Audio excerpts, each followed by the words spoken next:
Have you ever walked away from an argument and thought, how on earth did we end up here? Something so seemingly small led to this enormous blow up.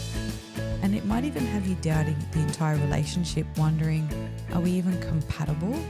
I see this come up so often in the counselling space, and it can happen over the smallest, sometimes seemingly insignificant or totally valid and reasonable thing that someone might say to their partner.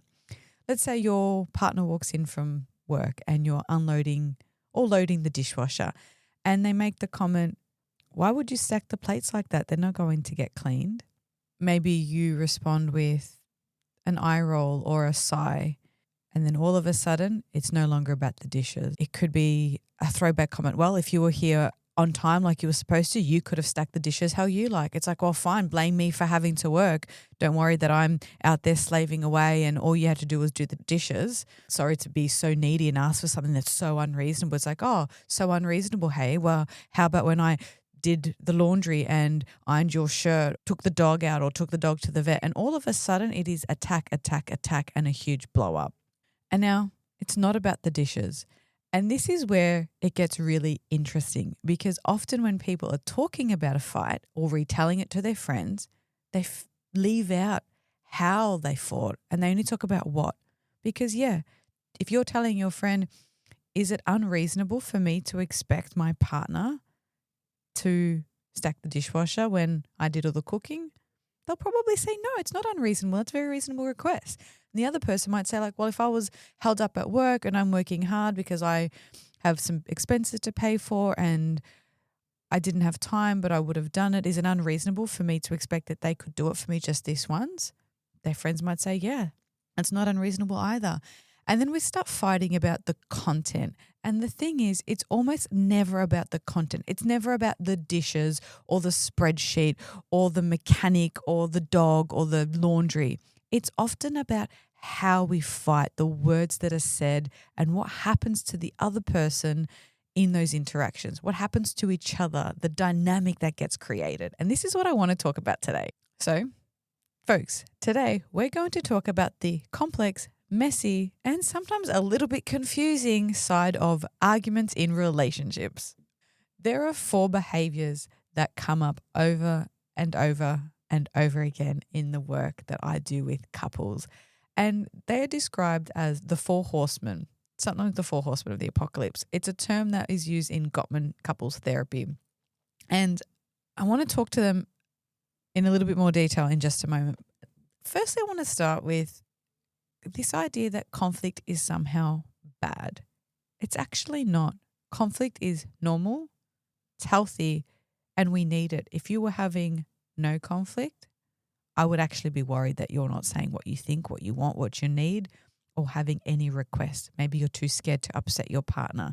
That's not a healthy dynamic that we want.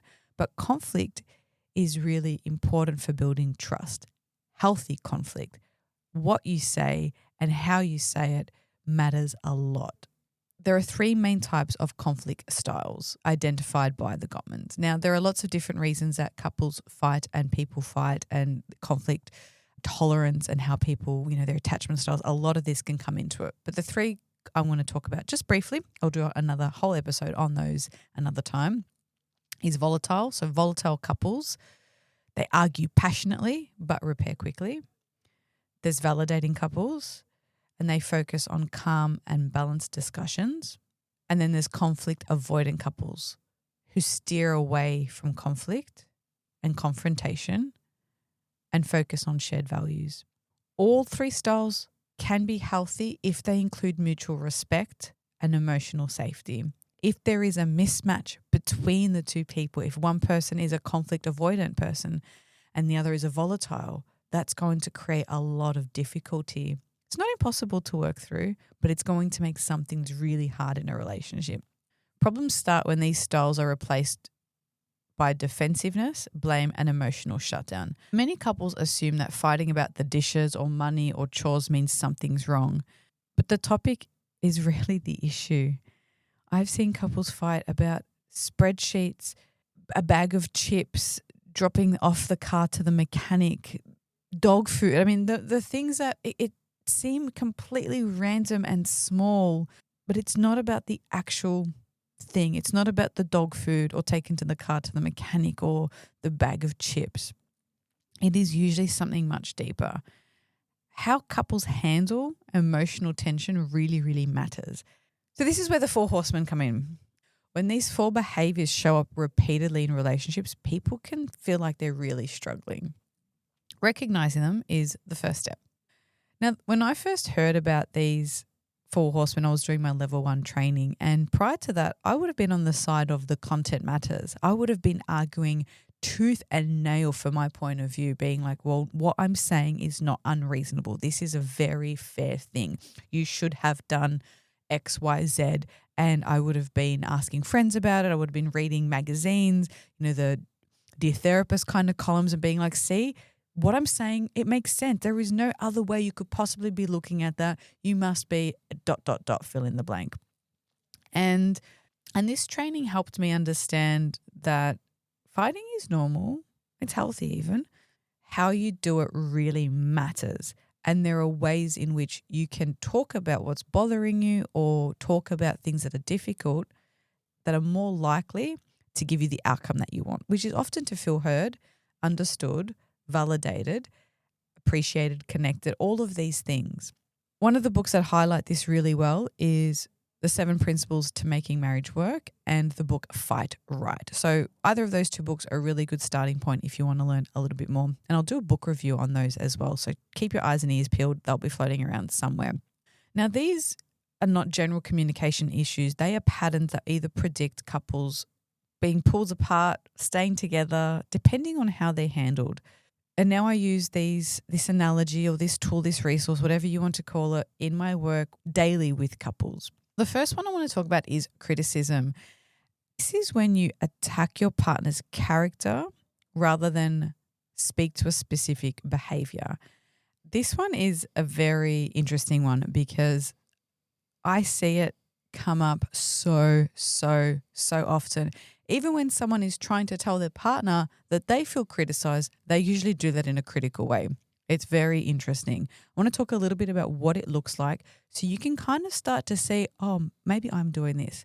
If you're a person who has sensitivity to rejection, is maybe got a history of trauma, you might perceive a neutral thing as criticism, and that's very different. Someone saying, I prefer mushrooms on my pizza, that doesn't mean you messed up and you made a mistake or they're criticizing you or criticizing your cooking. So we have to be very careful here of feeling criticized and someone being critical aren't always the same thing. We don't want to devalue that and invalidate that experience, but it is a different conversation, and having the language to talk about that can still be really helpful. Now, criticism. This is when you start to attack the person's character rather than naming a specific behavior or feeling for yourself. It's often using phrases like you always, you never. Things like you're so lazy, you never think about anybody but yourself. It can also sound like frustration that then turns into blame. And this is really important because sometimes instead of asking for what we want, we tell the other person what they're not doing, and then we label that as part of their personality or a character flaw. Things like, I always have to remind you of everything. That's criticism. It creates hurt and disconnection and then leads to defensiveness. And that's one of the 4 horsemen that I'm going to talk about in just a moment. So if someone feels criticized and attacked, they're likely to respond with defensiveness. And then before you know it, big fight over seemingly nothing. The antidote to this, so this is what to do instead, is to focus on your feelings. I felt like I didn't matter when I texted you in the morning and I didn't hear from you until the evening.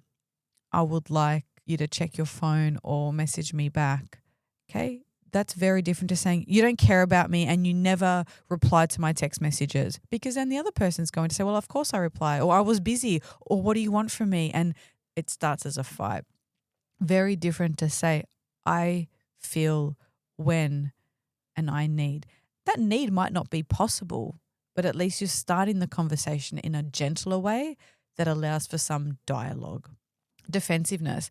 This often comes hand in hand with criticism. If someone feels criticized, attacked, blamed, they're probably going to get defensive.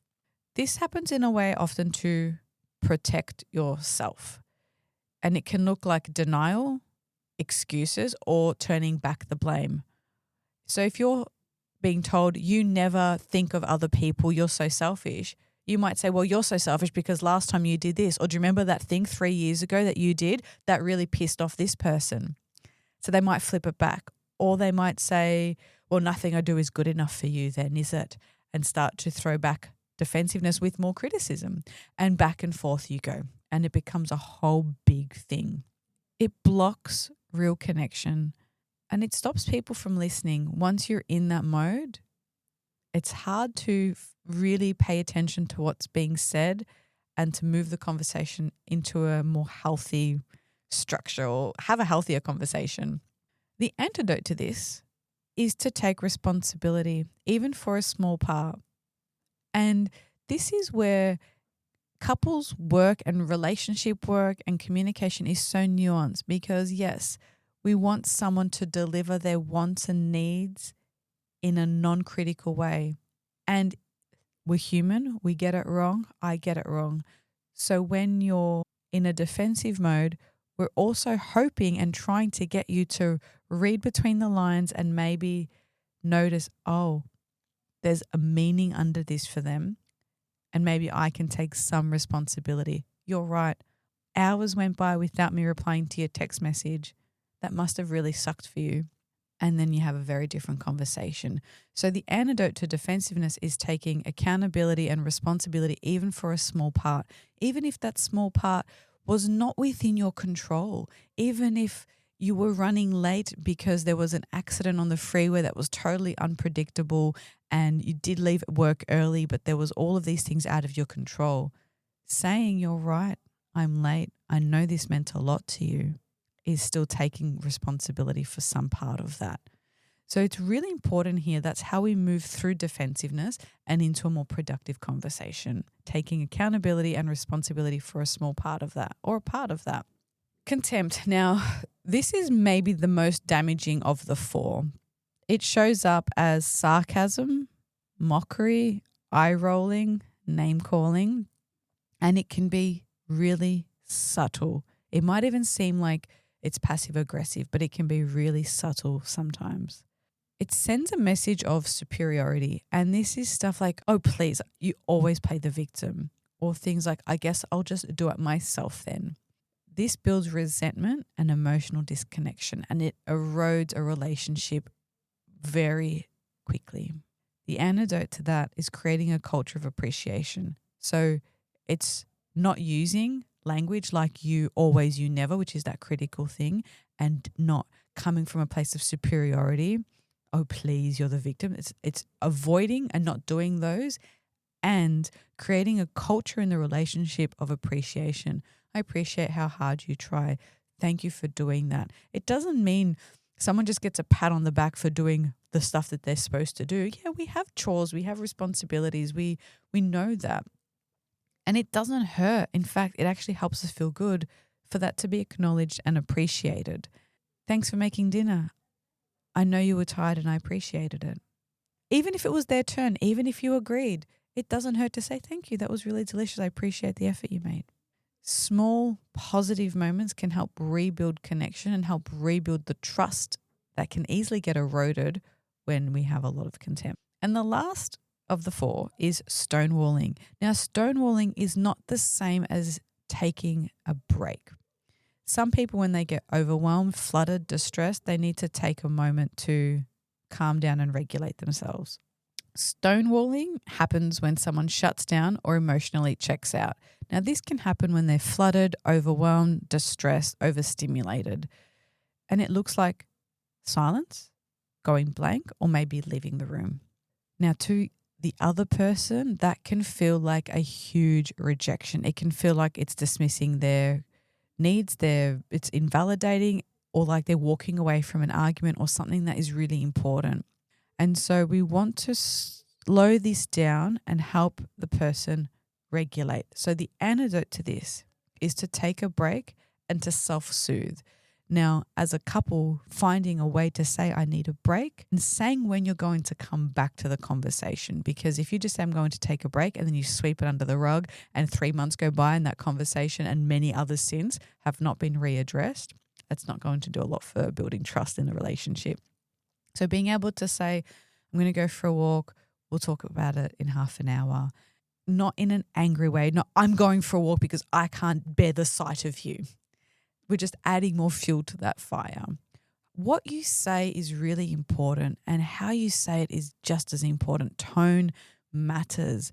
We have to start looking at how we fight and take some accountability for the names that we call our partner, for the dialogue that we use. It can be really, really negative and really awful.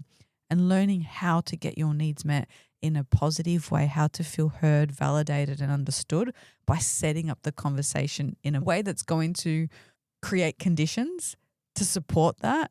But also on the other side, learn to read between the lines, learn to listen to your partner, validate their experience. All of these things are super important. Why all of this matters. Gottman research shows that these patterns are strong predictors of relationship breakdown. And this is not just about the research. I see it all the time. I've been on that side where I've used so many of those unhelpful and really quite corrosive things in my arguments. I've witnessed it in people around me, and then I've seen the benefit of doing it differently, of what it's like to use those antidotes, how it can shape and shift an entire conversation, shape and shift an entire relationship, and the ripple effect of that is incredible. They are habits that can be changed with intention, with awareness, and with effort. You don't need to get it right all the time. What matters then is how you repair after conflict, and I'm going to talk about that in a future episode. So keep in mind, instead of criticism, express your feelings and needs. Instead of defensiveness, take some ownership. Instead of contempt, practice appreciation. Instead of stonewalling, practice self-soothing.